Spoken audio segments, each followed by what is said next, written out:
Hello friends, study with Krishna channel में एक बार आपका फिर स्वागत है। आज की इस क्लास का हमारा टॉपिक है प्रागैतिहासिक काल की चित्रकला। प्रागैतिहासिक काल की जो चित्रकला है यानी प्री हिस्टोरिक पेंटिंग्स, ये प्री हिस्टोरिक जो एज है, जो समय है, वो क्या है। अगर हम बात कर रहे हैं प्रागैतिहासिक काल की चित्रकला, तो सबसे पहले हमको ये जानना ज़रूरी है कि हम किस समय की बात कर रहे हैं, कितने वर्ष पहले की या किस ऐतिहासिक या प्रागैतिहासिक समय की बात हम करने जा रहे हैं। तो सबसे पहले इस टाइम पीरियड को समझना ज़रूरी है। उसके बाद हम देखेंगे कि मनुष्य ने कब से चित्रकला प्रारंभ की, यानी कितनी पुरानी है चित्रकला जो भारत में पाई जाती है। देखिए, जब हम बात कर रहे हैं प्रागैतिहासिक काल की, तो प्रागैतिहासिक काल कौन सा टाइम पीरियड है ये जानना ज़रूरी है। क्या है प्रागैतिहासिक काल? जब हम इतिहास को पढ़ेंगे तब हम और ज़्यादा डिटेल में इस चीज़ को जानेंगे, लेकिन यहाँ पर आपको थोड़ा सा रेफरेंस के तौर पे जानना ज़रूरी है, तभी आप समझ पाएंगे। प्रागैतिहासिक काल ये है क्या चीज़? ये वो समय है जब मनुष्य लेखन शैली नहीं जानता था, यानी कि लिपि का ज्ञान नहीं था, लिखना नहीं जानता था। तो हम इस समय के विषय में कोई भी पुस्तक या लिखित साक्ष्य प्राप्त नहीं कर सकते हैं। जैसे कि अगर आप मौर्य काल के विषय में जानना चाहें या गुप्त काल के विषय में जानना चाहें या अन्य किसी टाइम पीरियड के विषय में, तो आपको उस समय की पुस्तकें मिल जाएंगी। जैसे कि आप कौटिल्य का अर्थशास्त्र नामक जो ग्रंथ है उसको आप पढ़ेंगे तो मौर्य शासन प्रशासन के विषय में, मौर्य काल के विषय में आपको बहुत सारी जानकारियाँ मिल जाएंगी। इसी प्रकार से बहुत सी किताबें आपको यात्रा वृत्तांत मिल जाएंगे, यानी जो टूरिस्ट लोग थे, जो टहलने जाते थे, उनकी किताबें मिल जाएंगी जो देश दुनिया के विषय में बहुत सी जानकारी देती हैं। लेकिन एक समय ऐसा भी था जब लोगों को लिखने का ज्ञान नहीं था, यानी लिपि नहीं थी, तो उस समय किसी ने कोई पुस्तक नहीं लिखी या दीवारों पर या पत्थरों पर या कोई भी लिखित साक्ष्य नहीं छोड़े जिनको हम पढ़ लें और वहाँ के विषय में जनजीवन क्या करते थे, क्या खाते थे, कैसे रहते थे, उसकी कोई जानकारी हमें हो जाए। तो प्रागैतिहासिक काल वो समय है जब लेखन शैली का विकास नहीं हुआ था, यानी जब लेखन शैली या लिपि का विकास नहीं हुआ था। इस समय के साहित्यिक साक्ष्य नहीं मिलते। तो हम जानेंगे कैसे, हमने कैसे प्रागैतिहासिक काल के विषय में, वहाँ के मनुष्यों के विषय में क्या करते थे, कैसे रहते थे, इन सब चीज़ों के विषय में हमने कैसे जाना? तो वो हमने जाना जो पुरातात्विक साक्ष्य होते हैं उनके माध्यम से। तो हमको कोई साहित्यिक साक्ष्य नहीं मिलते हैं, यानी लिखित साक्ष्य तो नहीं मिलते हैं। तो इस समय की जानकारी हमें कैसे मिलती है? तो नोट करें, इस समय की जानकारी हमें पुरातात्विक साक्ष्यों से मिलती है, पुरातात्विक साक्ष्यों से मिलती है। देखो, पुराने समय के विषय में जानकारी हमें कई तरीके से प्राप्त हो सकती है। सबसे सरल और अच्छा तरीका तो यही होता है कि हमें कोई साहित्य मिल जाए, यानी कुछ लिखा हुआ मिल जाए जो उसी समय लिखा गया हो। देखिए, ऐसा नहीं है कि हम कह दें कि प्रागैतिहासिक काल के समय में कुछ लिखा हुआ नहीं मिलता है तो आप कह दो नहीं सर, हमारे पास तो किताबें हैं प्राचीन इतिहास की, उसमें सब लिखा हुआ है। वो आज के लोगों ने लिखा है, अपनी समझ के अनुसार लिखा है। हमें उसी समय के किसी व्यक्ति के द्वारा उसी समय लिखी गई कोई पुस्तक मिले जो सच्चाई बयान कर सके। अगर आज के समय का हम लिख देते हैं कि पाषाण काल में पत्थरों को घिस करके लोग आग जलाया करते थे, तो ये हमने अपनी सूझबूझ अपने दिमाग से सोचा है कि वो ऐसे आग जलाया करते होंगे। हो सकता है वो चुटकी बजा के आग जला देते हों, हम लोगों को नहीं पता हो, मे बी पॉसिबल। तो कहने का मतलब ये है कि हमने कुछ साक्ष्य देखे और उन साक्ष्यों के आधार पे, तर्क के आधार पे हमने ये डिसाइड किया कि क्या करते होंगे वो लोग, और वैसा किताबों में लिख दिया। लेकिन हमें उसी समय के उन्हीं व्यक्तियों के द्वारा लिखे गए कोई साक्ष्य नहीं मिलते हैं, क्योंकि लेखन शैली नहीं थी। इसीलिए हम इसको प्रागैतिहासिक काल कहते हैं। प्री हिस्टोरिक पेंटिंग्स हम पढ़ेंगे जो उसी समय की पेंटिंग्स हैं। तो इस समय की जानकारी हमें कैसे मिलती है? पुरातात्विक साक्ष्यों के माध्यम से, यानी हमने कुछ खुदाई की और हमें वह वस्तुएं मिली, उनके द्वारा प्रयोग किए जाने वाले औजार, वस्तुएं, गृह उपयोग की वस्तुएं, कोई कपड़े या उनके खुद के कंकाल, बहुत सारी चीज़ें पुरातात्विक साक्ष्य के रूप में हमें मिली और उन्हीं के द्वारा हम अनुमान लगा करके अपने तर्क के आधार पर हम ये सिद्ध करते हैं कि वो लोगों का जनजीवन कैसा होता होगा। जैसे कि अभी हम पेट्रोग्लिफ की बात करेंगे, यानी चित्रकला जो उस समय थी, जो चट्टानों पर बनाई जाती थी, उसको देख करके अगर उसमें उन्होंने शिकार करते हुए बनाया है चित्र, किसी पशु को भाले से मारते हुए अगर चित्र बना हुआ है उस समय का, तो ये क्या सिद्ध करता है? भले ही उन्होंने कहीं भी नहीं लिखा है कि हम ऐसे शिकार करके मांस खाते थे, लेकिन इस चित्र का मतलब ये है कि कुछ ऐसा करते होंगे वो लोग, तभी तो ऐसा चित्र बनाया है। जो काम देखा नहीं, किया नहीं, सुना नहीं, उसका वो चित्र भी नहीं बनाते।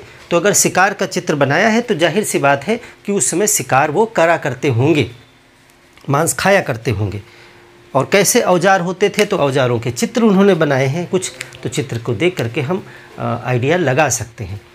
तो प्रागैतिहासिक काल ये है। अब इस समय चित्रकारी का विकास कब हुआ? देखिए, प्रागैतिहासिक काल कोई छोटा टाइम पीरियड नहीं है, 100-200 साल का या 1000-2000 साल का, ये लाखों साल का समय है। तो इसको हम एक टाइम पीरियड में बांटते हैं, उसको कुछ नाम देते हैं, तभी हम आगे जान सकेंगे कि इस प्रागैतिहासिक काल में चित्रकला कब आ गई। अगर हम ऐसे ही कह दें कि चित्रकला प्रागैतिहासिक काल से है तो ठीक है, अच्छी बात है, लेकिन प्रागैतिहासिक काल तो बहुत बड़ा है। इसमें चित्रकला का जन्म कब हुआ और वो कैसी चित्रकला थी, इस टॉपिक पे हम बात करेंगे। तो आइए एक टाइम फ्रेम बनाते हैं। हम एक टाइमलाइन इस तरह से बना लेते हैं, टाइमलाइन। तो इसमें कहा गया, देखिए हम जो प्रागैतिहासिक काल की बात करने जा रहे हैं वो पाषाण काल है, यानी पत्थरों का काल है। इस समय में मनुष्य जो ज़्यादातर अपना जीवन यापन किया करता था वो पत्थरों पर आधारित था, यानी उसके औजार, उसके हथियार वो पत्थरों का इस्तेमाल किया करता था। रहने के लिए भी वो पत्थरों की गुफाओं में रहा करता था, शिकार पत्थरों से करता था, आग पत्थर से जलाता था। तो सब कुछ उसका क्रियाकलाप ज़्यादातर पत्थरों से हुआ करता था। पाषाण पत्थर को कहते हैं, इसीलिए इसको पाषाण काल कहा जाता है। तो पाषाण काल को 3 भागों में बांटा गया है, उसी को प्रागैतिहासिक काल कहते हैं। इसमें जो है पहला जो भाग है उसको माना गया कि एक प्रारंभ है और प्रारंभ से लेकर के 10,000 ईस्वी पूर्व तक एक समय है। यानी जब कभी शुरुआत हुई वहाँ से लेकर के 10,000 ईस्वी पूर्व तक इसको कहा गया पुरापाषाण काल। पुरापाषाण काल, पुरापाषाण काल कौन सा समय है? जब से शुरू हुआ मनुष्य का, उससे लेकर के 10,000 ईस्वी पूर्व तक के काल को पुरापाषाण काल कहा जाता है। तो ये 10,000 ईस्वी पूर्व तक के समय क्या है, इसको कैसे समझेंगे? थोड़ा सा कुछ बच्चे इसमें कंफ्यूज हो जाते हैं। तो आइए ईस्वी और ईस्वी पूर्व को थोड़ा सा हम आपको समझा देते हैं सरल तरीके से। जैसे कि आज वर्ष है 2023 या 2024, जो भी है 2023 मान लेते हैं। तो ये 2023 क्यों है? क्योंकि हमने कभी 1 से शुरू किया है, लिखना शुरू किया कि वर्ष 1 या सन 2, सन 3, और फिर हम आज एक वर्ष बढ़ते हुए कहाँ आ गए हैं? 2023 पे आ गए हैं। तो यानी ये 2023 कभी 01 से स्टार्ट हुआ होगा। तो अगर 01 से आज तक की बात करें तो हम मानेंगे कि 2023 साल हो गए हैं।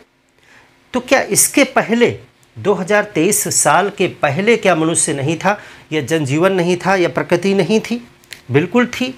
तो उसके पहले के समय को हम कैसे बताएंगे किसी को? जैसे आज का हम किसी को बताना चाहें कि भारत कब आज़ाद हुआ, तो आप कह सकते हो कि 1947 में आज़ाद हुआ था। ये 1947 यहाँ पर है। इससे और पीछे प्लासी का युद्ध कब हुआ था तो आप बता सकते हैं। क्रांति कब हुई थी, तो चलिए यहाँ 1857 में हुई थी। और पीछे गए और इसी तरह आप समय बताते चले जाएंगे पीछे का समय। लेकिन जब 0 से पीछे जाना पड़ेगा, आपको 0 से पीछे जाना पड़ेगा, तब आप कैसे बताएंगे? तो इधर के समय को ईस्वी कहा जाता है और पीछे के समय को ईस्वी पूर्व कहा जाता है। ईस्वी पूर्व, ईस्वी पूर्व का मतलब है कि इधर के इस समय से पीछे की बात की जा रही है, उल्टा दिशा में। जैसे आपसे कोई कह दे कि 200 ईस्वी पूर्व ये घटना हुई थी, ये राजा थे, ये लड़ाई हुई थी, कब हुई थी? 200 ईस्वी पूर्व। अभी जब महात्मा बुद्ध और जैन धर्म और मौर्य काल और बहुत कुछ पढ़ेंगे, वैदिक काल, ऋग्वैदिक काल, हड़प्पा सभ्यता, तो आपको सब ईस्वी पूर्व ही बताया जाएगा। यानी कि इन 2023 सालों से हमें कोई मतलब नहीं, इसके पीछे बताया जाएगा कि 200 साल पहले ईस्वी पूर्व। इसका मतलब है कि अगर कोई घटना आपसे कही जा रही है कि 200 ईस्वी पूर्व घटित हुई थी, तो वो कहीं यहाँ पर है 200 ईस्वी पूर्व। इसका मतलब है अगर आज से हम बात करें तो 2023 ये और प्लस 200 ये, यानी कि लगभग 2223 वर्ष पहले की बात की जा रही है। अगर आज आपसे कोई कह दे कि सिंधु घाटी की सभ्यता 2500 साल ईस्वी पूर्व थी, यानी 2500 ईस्वी पूर्व और पीछे समय में आ गए, तो इसका मतलब है कि आज के समय से कितनी पुरानी बात की जा रही है? तो लगभग 2000 ये साल और 2500 ये साल, यानी लगभग 4 से 5000 साल पहले की बात की जा रही है ना? क्योंकि 2500 ईस्वी पूर्व बताया गया और 2000 इधर, ये इधर का है, तो टोटल 4000 से ऊपर वर्ष पहले की बात की जा रही है। तो इस तरीके से ईस्वी पूर्व इधर उल्टा दिशा में हम बढ़ते हुए बताते हैं। तो जाहिर सी बात है आप इस चीज़ को समझ गए होंगे। तो यहाँ पर जब हम बता रहे हैं कि पूरा पाषाण काल कब था, तो पूरा पाषाण काल आज से 10,000 ईस्वी पूर्व तक था और शुरू से था। यानी कि हम यहाँ से जोड़ें तो यहाँ पे कहीं 10,000 ईस्वी पूर्व आया, 10,000 ईस्वी पूर्व पर पूरा पाषाण काल इंड हो जाता है, इसके पहले था। तो अगर आज से बात करें तो 10,000 ये हुआ और 2000 ये हुआ, यानी 12,000 वर्ष पहले की बात हम कर रहे हैं, जब पूरा पाषाण काल ख़त्म हो गया था, उसके पहले था वो। तो शुरू से लेकर के कब तक था पूरा पाषाण काल? 10,000 ईस्वी पूर्व तक। ऐसा है, ये चीज़ आप समझ गए होंगे। चलिए इसको मैं मिटा देता हूँ। ईस्वी पूर्व की बात जब हम करते हैं तो ये 2023 वर्षों के और पीछे की बात कर रहे हैं। तो ये बहुत लंबा समय है, ये लाखों वर्षों का समय है। तो इसमें 3 भाग और कर लिए गए पूरा पाषाण काल को समझने के लिए। पूरा पाषाण काल बहुत लंबा समय है, तो इसके 3 पार्ट और कर लिए गए। इसमें माना गया कि प्रारंभ बिंदु से ले करके और 1 लाख वर्ष, यानी कि 1 लाख ईस्वी पूर्व तक एक भाग माना गया, और एक माना गया 1 लाख से 40,000 ईस्वी पूर्व तक, और फिर 40,000 से 10,000 ईस्वी पूर्व तक। इसके 3 भाग मान लिए गए। तो एक तो ये हो गया। तो पहला वाला जो भाग है, जो 0 से मान करके, यानी शुरुआत से मान करके 1 लाख ईस्वी पूर्व तक था, इसको हम कहते हैं निम्न पुरापाषाण काल। इसको क्या नाम देते हैं? निम्न पुरापाषाण काल। निम्न यानी बहुत पुराना, निम्न पुरापाषाण काल। तो अगर कोई आपसे पूछे कि निम्न पुरापाषाण काल कब का समय है, कब है, तो आप कहोगे शुरू से लेकर के 1 लाख ईस्वी पूर्व तक, यानी आज से 1,02,023 साल पहले तक ख़त्म हो गया वो। फिर उस 1 लाख ईस्वी पूर्व से लेकर के 40,000 ईस्वी पूर्व तक का जो समय है, उसको कहा गया मध्य पुरापाषाण काल। ये पुरापाषाण काल के ही भाग हैं, इसको कह दिया गया मध्य पुरापाषाण काल। और फिर 40,000 ईस्वी पूर्व से लेकर के 10,000 ईस्वी पूर्व तक, इसको कहा गया उच्च पुरापाषाण काल। ये है। तो ये एक बैरियर यहाँ पे लगा। ये पूरा टाइम फ्रेम किस चीज़ का है? ये है पुरापाषाण काल। ये क्या है? पुरापाषाण काल। ये प्रागैतिहासिक काल का ही पहला भाग है। दूसरा भाग, अब 10,000 ईस्वी पूर्व से लेकर के 5500 ईस्वी पूर्व तक, ये समय कहलाता है मध्य पुरापाषाण काल। मध्य पाषाण काल, सॉरी पूरा नहीं, पूरा तो ये है, मध्य पाषाण काल। मध्य पाषाण काल। मध्य पाषाण काल कब से कब तक था? 10,000 ईस्वी पूर्व से लेकर के 5500 ईस्वी पूर्व पे ये ख़त्म हो गया। फिर 5500 ईस्वी पूर्व से लेकर के और हम इधर आए अपनी तरफ तो 3000 ईस्वी पूर्व तक ये समय जो है ये कहलाता है नवपाषाण काल। नवपाषाण काल ये तीसरा खंड है। इनमें भाग नहीं बनाए गए हैं। और इसके बाद फिर आप सिंधु घाटी की सभ्यता, नगरीय सभ्यता वगैरह को पढ़ने लगते हैं। तो ये 3 है, 3 कालखंड है जो प्रागैतिहासिक काल को बनाते हैं। 3 भाग हैं इसके, पहला, दूसरा, तीसरा। ये प्रागैतिहासिक काल की बात की जा रही है। इस काल में लिपि का विकास नहीं हुआ था, हमें पुरातात्विक साक्ष्य मिलते हैं, उन्हीं के आधार पर हम जानकारी लेते हैं। तो अब हम बात करने जा रहे हैं चित्रकला की। तो चित्रकला इस टाइम फ्रेम में कब शुरू हुई? चित्रकला शुरू हुई यहाँ पे। हमें निम्न पुरापाषाण काल में, हम ये नहीं कह रहे हैं कि निम्न पुरापाषाण काल में क्या था, हमें पता नहीं क्या था, हमें कोई साक्ष्य नहीं मिलते हैं कि वहाँ कोई चित्रकला जैसी कोई चीज़ थी। तो यहाँ हमें चित्रकला के साक्ष्य क्या मिलते हैं? नहीं मिलते। चित्रकला के साक्ष्य नहीं है, यहाँ भी नहीं है, यहाँ भी नहीं है। उच्च पुरापाषाण काल में आते हैं जब हम, यानी आज से 10,000 ईस्वी पूर्व के थोड़ा पहले, 40,000 से 10,000 के बीच में समय जो था उसको उच्च पुरापाषाण काल कहते हैं। इसी में आपने देखे थे मूर्तिकला भी यहाँ पे डेवलप हुई थी और चित्रकला भी यहीं पर मिल जाती है आपको। तो यहाँ पर हमें चित्रकला के सबसे प्राचीनतम प्रमाण मिलते हैं। चित्रकला के प्राचीनतम प्रमाण, यानी इससे पीछे हमने कुछ नहीं देखा, प्राचीनतम प्रमाण मिले। तो ये जो चित्रकला हमें मिली है, ये चित्रकला जो हमें मिली है सबसे पुरानी, वो कब मिली है? उच्च पुरापाषाण काल में। और उच्च पुरापाषाण काल का मतलब है आज से 40,000 ईस्वी पूर्व से लेकर के आज से 10,000 ईस्वी पूर्व के बीच का जो समय था ये।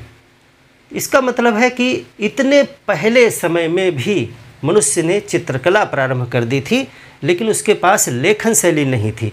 इस समय का कुछ भी हमें लिखा नहीं मिलता है, हमें सिर्फ चित्र प्राप्त हुए हैं। उन्हीं चित्रों के आधार पर हम इनके जनजीवन के विषय में जानते हैं। जैसे कि ये अगर शिकार का चित्र बनाए तो हमने कह दिया कि शिकार करते थे। ये अगर कुछ टोना, जादू टोना के कोई चित्र मिले तो हमने कहा हाँ जादू टोना भी करते थे। अगर खिलौने हैं, खेल रहे बच्चे हैं तो इसका मतलब खेलना जानते थे।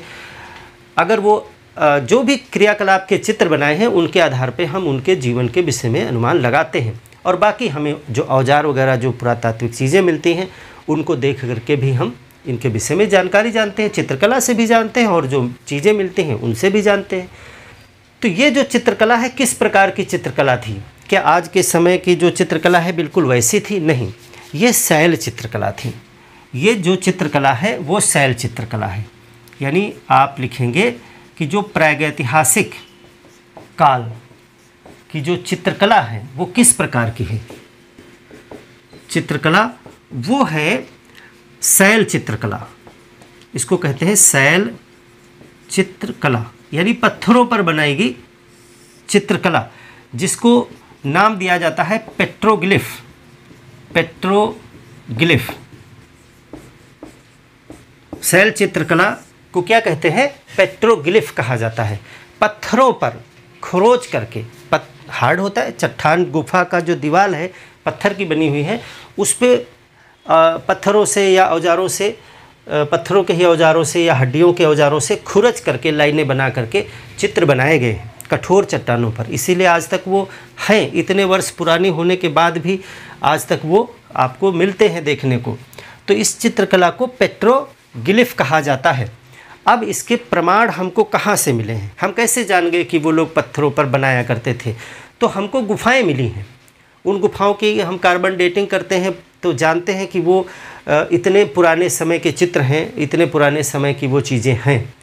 तो वो कहाँ कहाँ से हमें मिले हैं? तो पहला पॉइंट आपने लिखा कि प्रागैतिहासिक काल की चित्रकला जो है वो शैल चित्रकला है, जिसको पेट्रोग्लिफ कहते हैं, यानी कठोर चट्टानों पर बनाई गई चित्रकला। कठोर चट्टानों यानी गुफाओं में है, ये गुफाओं में पर बनाई गई चित्रकला ये है पेट्रोग्लिफ। तो ये यहाँ से शुरू ही आगे कंटिन्यू रही, आगे के समय में तो कंटिन्यू रही, और आगे जब हम सिंधु घाटी सभ्यता की नगरी सभ्यता में पहुँच जाएंगे तो आप देखोगे कि चित्रकला बर्तनों पर आ गई। पहले ये लोग पत्थरों पे गुफाओं में बनाया करते थे प्रागैतिहासिक काल के मनुष्य। उसके बाद जब हम सिंधु घाटी सभ्यता यानी हड़प्पा सभ्यता या नगरी सभ्यता की बात करने लगते हैं, या ताम्र पाषाण काल की बात करने, ताम्र युग की ब्रांज एज की बात करने लगते हैं, तो हम देखते हैं कि चित्रकला बर्तनों पर आ गई। लोग बर्तन पे जो है चित्र बनाने लगे। तो क्या अचानक से बर्तन पे बनाने लगे? नहीं, यहाँ आखिरी में आते आते चित्रकला पत्थरों से निकल के वस्तुओं पर आ गई थी। इसके हमें कुछ प्रमाण मिलने लगते हैं कि जब हम सिंधु घाटी सभ्यता के जस्ट पहले के समय के कुछ खुदाई करते हैं, जिसको हम प्राक सैंधव साइट्स कहते हैं, प्री हड़प्पन साइट्स पढ़ेंगे जब हम इतिहास में, तो उसमें हम देखते हैं कि पटने एक जगह है महाराष्ट्र की, वहाँ से जलगांव जिला महाराष्ट्र में पटने की गुफाओं में हमको शुतुरमुर्ग के अंडों के कवच मिले हैं, उन पे चित्रकला है। इसका मतलब है कि अब सिर्फ गुफाओं पे नहीं बनाई जा रही थी, कुछ चीज़ों पर भी चित्रकला की जाने लगी थी, और फिर आगे यही आधार बन जाता है। इसी तरह मनुष्य धीरे धीरे आगे बढ़ता है, और फिर सिंधु घाटी सभ्यता आते आते लोग वस्तुओं पर चित्रकारी करने लगे, जो हमको मिट्टी के बर्तनों पे बहुत साफ दिखाई पड़ती है। तो आगे हम अगले चैप्टर में सिंधु घाटी के लोगों की चित्रकला को हम पढ़ेंगे, लेकिन हम पहले चलिए अपने इन पूर्वजों की चित्रकला के विषय में जानते हैं। तो पुरापाषाण काल के जो उच्च पुरापाषाण काल खंड है, वहाँ से चित्रकला प्रारंभ हुई है, और ये चित्रकला किस प्रकार की है? ये शैल चित्रकला है, जिसको पेट्रोग्लिफ कहते हैं। क्या है पेट्रोग्लिफ? ये कठोर चट्टानों पर यानी गुफाओं में बनाई गई चित्रकला है। ये नुकीले औजारों से पत्थर को मतलब जो है खुरच करके बनाई गई चित्रकला है। तो इसके प्रमाण हमको कहाँ से मिलते हैं, उन जगहों के नाम आपको जानने हैं। तो इसके प्रमाण लिखिए कहाँ पे हैं। देखिए, अगर हम बात करें प्रमाण की, कहाँ कहाँ पे मिलते हैं प्रमाण, इसको मिटा देते हैं, आपने बना लिया होगा पूरा टाइम फ्रेम। साक्ष्य, प्रागैतिहासिक काल के चित्रकला के साक्ष्य कहाँ से मिलते हैं? तो चलिए मैप पे थोड़ा सा हम इसे बनाते हैं। इंडिया है, तो सबसे पुराना जो साक्ष्य है वो मध्य प्रदेश के रायसेन में है। ये मध्य प्रदेश यहाँ पे लगभग पड़ेगा, और ये है रायसेन।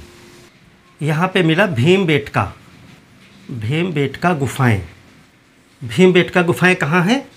ये हैं मध्य प्रदेश रायसेन जिला, मध्य प्रदेश रायसेन जिला में भीमबेटका की गुफाएं हैं। यहाँ से मिलते हैं प्रमाण। ये हेडिंग क्या रहेगी आपकी? शैल चित्रकला के प्रमाण या प्रागैतिहासिक काल की चित्रकला के प्रमाण।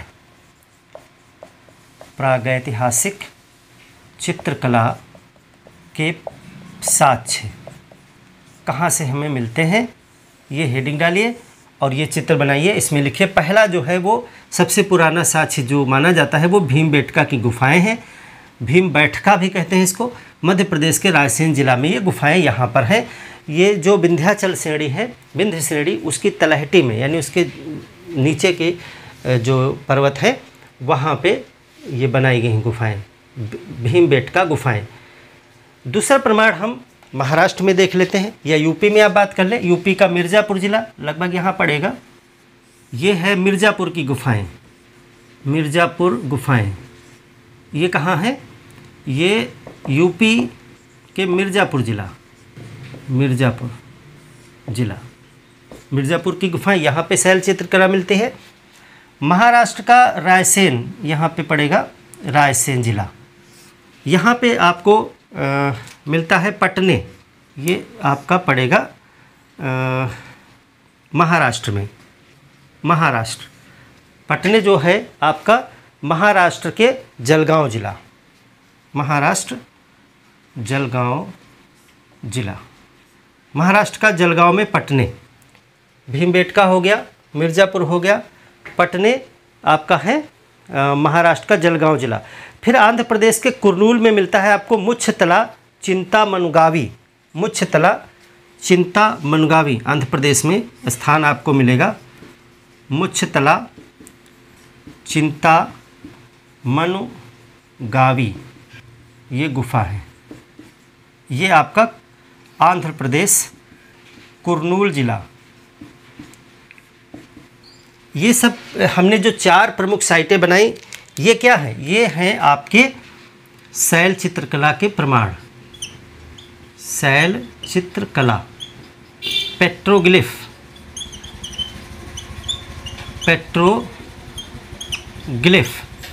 या प्रागैतिहासिक चित्रकला।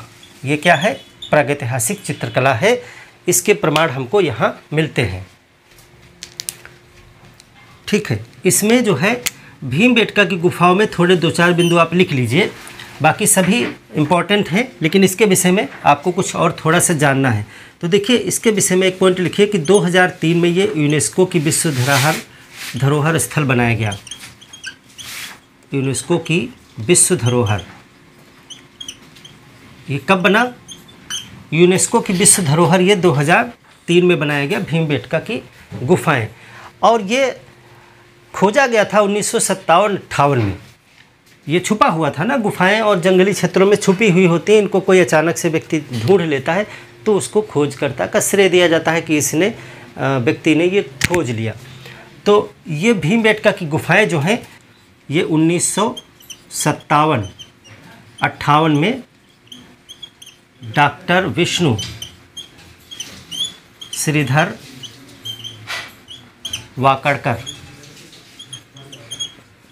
वाकड़कर ने खोजी थी ये गुफाएं। ये कहाँ खोजी इन्होंने? ये कहाँ बनी थी? तो ये गुफाएं बनी थी विंध्य श्रेणी की तलहटी में। जो विंध्य श्रेणी है, विंध्याचल पर्वत श्रेणी की तलहटी यानी निचले क्षेत्रों में, तलहटी में ये में हैं।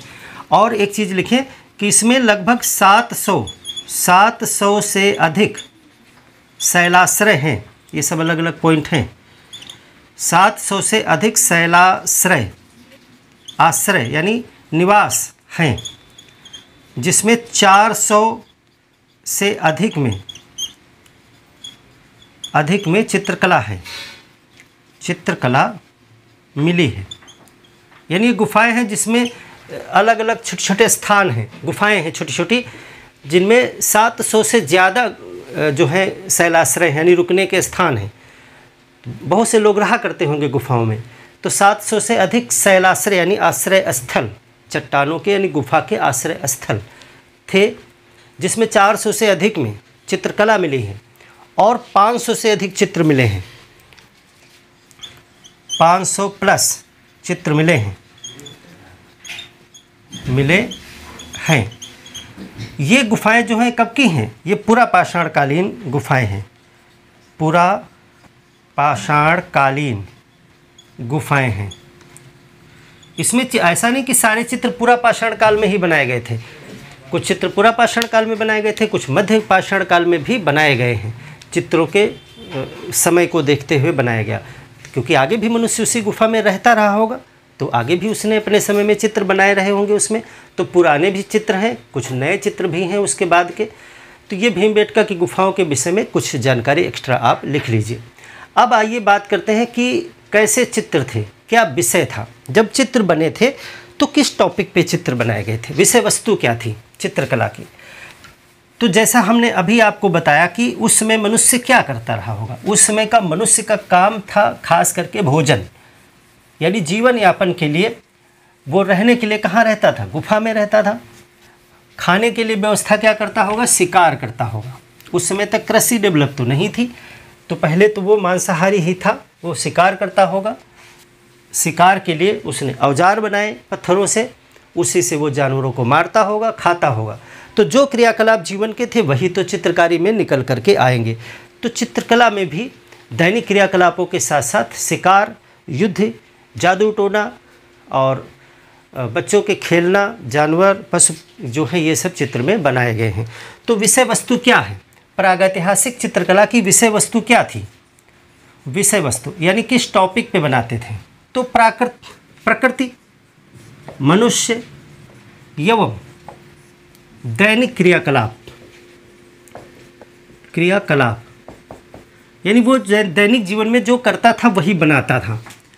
तो जैसे जैसे पशु, भागते हुए पशु बनाए, जैसे क्या आपको चित्रकला में मिलेगा? जैसे भागते हुए पशु, शिकार करता मनुष्य, युद्ध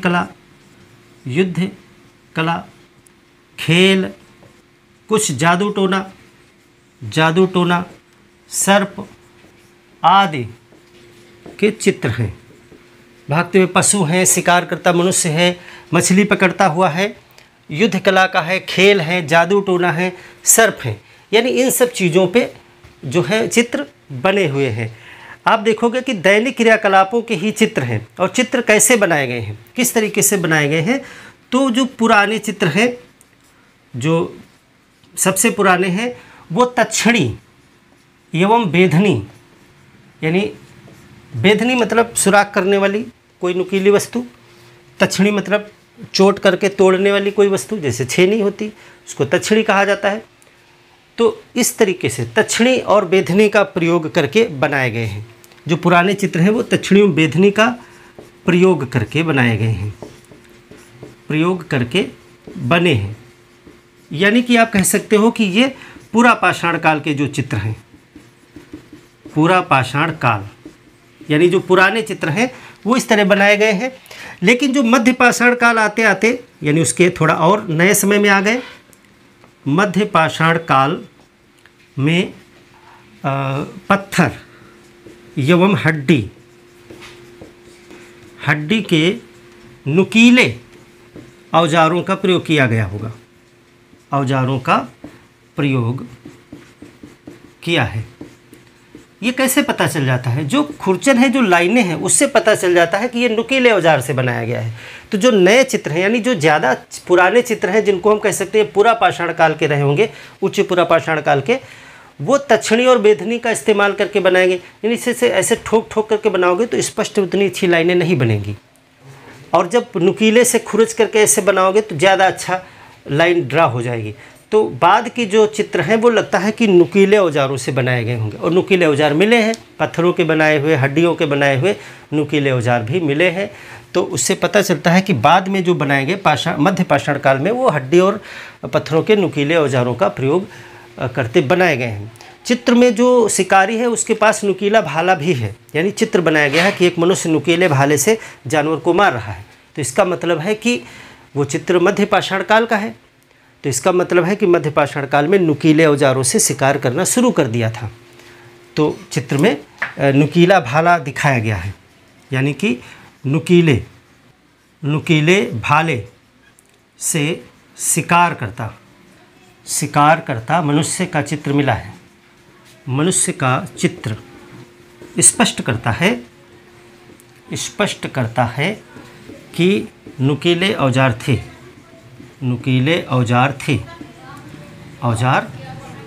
से शिकार करता था।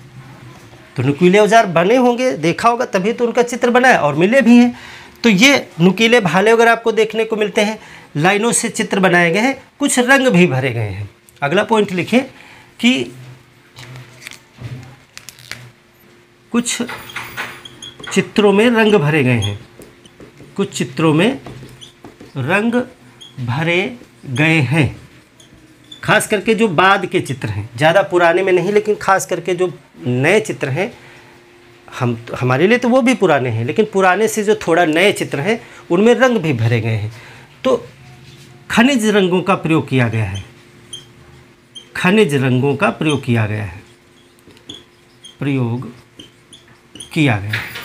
यानी खनिज रंग क्या है? जो इसी मिट्टी से, मृदा से, जो खनिज चट्टानों से जो खनिज प्राप्त होता है, जैसे गेरू है, जैसे खड़िया है, खनिजों से प्राप्त, चट्टानों से प्राप्त रंग, जैसे गेरू, खड़िया। तो यही पत्थरों से जो रंग मिले उसी से घिस के रंग बनाए और उन्हीं रंगों का प्रयोग जो है किया गया है। खनिजों से प्राप्त रंग का प्रयोग भी किया गया है प्रागैतिहासिक काल की चित्रकला में। तो हमने विषय वस्तु पे बात कर ली, औजार क्या प्रयोग किए उस पे जो है बात कर ली, किन विषय पर उन्होंने चित्र बनाए ये भी हमने बात कर ली है। अब हमने बताया कि जो है शैल चित्रों के अतिरिक्त भी अन्य वस्तुओं पर चित्र बनाना प्रारंभ कर दिया था। तो लास्ट में एक पॉइंट लिख लीजिए कि प्रागैतिहासिक काल के अंत तक आते आते मनुष्य जो है इन गुफा चित्रकारी से आगे बढ़ करके कुछ वस्तुओं पर भी चित्रकला बनाना शुरू कर दिया था, जो आगे सिंधु घाटी की सभ्यता जैसी नगरीय सभ्यताओं के लिए एक शुरुआत मानी जा सकती है कि वहीं से शुरू हो गया था, एक आधार माना जा सकता है। लेकिन ऐसे चीज़ें बहुत नगण्य रूप में मिली हैं, 1 या 2 संख्या में। इसीलिए हम कहते हैं कि प्रागैतिहासिक काल में जो मुख्य चित्रकारी थी वो पेट्रोग्लिफ ही थी, लेकिन लास्ट तक पहुँचते पहुँचते कुछ वस्तुओं पर भी चित्रकला होने लगी थी। तो क्या हमें कोई प्रमाण मिलता है? तो एक एग्जाम्पल लिख लीजिए कि महाराष्ट्र के पटने, जो अभी हमने बताए थे, पटने से हमें शुतुरमुर्ग के अंडों के कवच मिले हैं जिन पर कुछ चित्रकारी की गई है। तो इस तरीके से हम मानते हैं कि जो प्राक सैंधव, ऐसे लिखेंगे प्राक सैंधव, यानी सिंधु घाटी की सभ्यता से थोड़ा पहले जो समय के जो हमें खुदाई में मिलते हैं गांव वगैरह, तो उस समय की खुदाई में हमें अन्य वस्तुओं पर भी चित्रकला के प्रमाण मिलने लगे हैं। इसका मतलब है कि सिंधु घाटी की सभ्यता में जो बर्तनों पर चित्रकला की जा रही है उसका प्रारंभ पहले मनुष्य ने धीरे धीरे करना शुरू कर दिया था, क्योंकि मनुष्य के विकास में कोई इस तरह की लाइन नहीं ड्रा होती है, एक संक्रमणकालीन फेज भी होता है जिसमें धीरे धीरे डेवलपमेंट होता है। अचानक से नहीं होता है कि इस तरह के मनुष्य आज 1 लाख ईस्वी पूर्व में था और जैसे ही ऐसे कदम बढ़ाया वैसे उसने गुफा से निकल करके मैदान में घर बना लिया। ऐसा नहीं होता अचानक कि सुबह हुई मैदान में घर बना लिया, धीरे धीरे डेवलपमेंट होता है। तो आप एक एग्जैक्ट समय नहीं बता सकते हैं कि इतने सन में गुफा में रहता था, इतने सन में वो मैदान में आ गया, नहीं, वो धीरे धीरे आया होगा। शुरुआत में गुफा से निकल करके वो मैदान तक जाता होगा शिकार करते हुए या कुछ फल वगैरह इकट्ठा करने, फिर वो अपने घर लौट आता होगा। फिर धीरे धीरे उसको लगा होगा कि नहीं, हमें कुछ यहीं पे बना लेना चाहिए, तो कुछ बनाने का प्रयास किया होगा। चूँकि वहाँ गुफा थी नहीं मैदान में, तो घर बनाने की कोशिश की होगी, जो कि झोपड़ी या पेड़ वृक्ष कुछ बनाने का कोशिश किया होगा। तो डेवलपमेंट धीरे धीरे होता है, अचानक से नहीं। तो इसी तरीके से जो चित्रकला है वो भी धीरे धीरे डेवलप हुई है, अचानक से बर्तनों पर चित्र नहीं बनाना शुरू कर दिया, पहले वो धीरे धीरे किसी वस्तु पे थोड़ा थोड़ा बनाना शुरू किया होगा। तो फ्रेंड्स, आज की इस क्लास में हमने प्री हिस्टोरिक पेंटिंग्स के विषय में पढ़ा, जिसको हम पेट्रोग्लिफ कहते हैं। तो पेट्रोग्लिफ के विषय में आपने जानकारी देखी और कहाँ कहाँ पर हमें पेट्रोग्लिफ के प्राचीनतम प्रमाण मिलते हैं। भीमबेटका, मिर्ज़ापुर और पटने महाराष्ट्र और आंध्र प्रदेश की कुर्नूल ज़िले में जो साइट है। तो इस तरीके से ये टॉपिक आपके एग्ज़ाम के लिए महत्वपूर्ण है। मिलते हैं एक और बेहतर क्लास के साथ में, तब तक के लिए धन्यवाद।